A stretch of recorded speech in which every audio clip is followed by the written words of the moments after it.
Halo, nama saya Lenel dari kelas 10-2. Saya akan memperkenalkan Kerajaan Sriwijaya, kerajaan maritim berkepala Samar. Halo semua, era Kerajaan Sriwijaya merupakan salah satu masa penting dalam sejarah Indonesia, khususnya di wilayah Asia Tenggara. Kerajaan Sriwijaya berdiri sekitar abad ke-7 Masehi dan berpusat di Sumatera. Sriwijaya dikenal sebagai kerajaan maritim yang terbesar di Nusantara pada masanya. Sriwijaya berkembang karena letaknya sangat strategis, yaitu di jalur perdagangan internasional, terutama di Selat Malaka.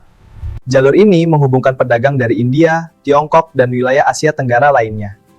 Sriwijaya menjadi pusat perdagangan, banyak kapal singgah untuk berdagang, mengisi perbekalan, dan membajak pada kerajaan. Selain sebagai pusat perdagangan, Sriwijaya juga terkenal sebagai pusat penyebaran agama Buddha. Banyak pendeta dan pelajar dari luar negeri, seperti dari Tiongkok dan India, datang ke Sriwijaya untuk belajar agama Buddha. Salah satu tokoh terkenal adalah I Ching, orang Tenzin dari Tiongkok yang menuliskan catatan tentang Sriwijaya Nadijaya. Sriwijaya memiliki peran besar dalam pendidikan dan keagamaan.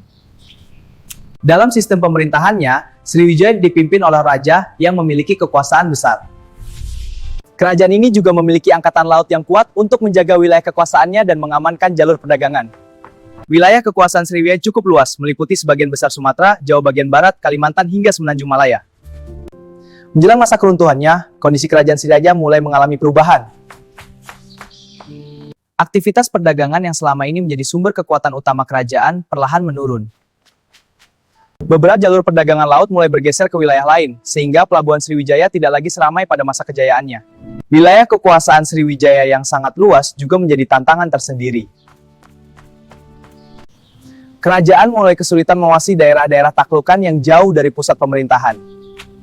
Akibatnya, pengaruh Sriwijaya di beberapa wilayah melemah dan tidak sekuat sebelumnya. Pada masa ini, muncul pula kerajaan-kerajaan baru di Nusantara yang berkembang pesat dan mulai bersaing dalam perdagangan laut. Persaingan tersebut mengurangi peran Sriwijaya sebagai pusat perdagangan utama. Kekuatan armada laut Sriwijaya tidak lagi sekuat dahulu, sehingga keamanan jalur perdagangan menjadi kurang terjaga. Kondisi internal yang lemah ini membuat Sriwijaya semakin rentan terhadap taman dari luar. Situasi tersebut menjadi awal kemunduran yang akhirnya membawa Sriwijaya menuju masa keruntuhan. Meskipun akhirnya runtuh, kerajaan Sriwijaya meninggalkan warisan sejarah yang sangat penting.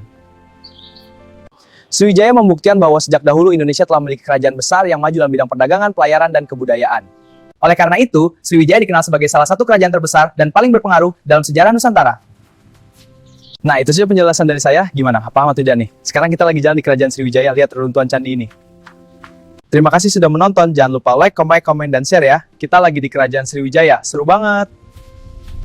BTW ini namanya Molly. Bye semua.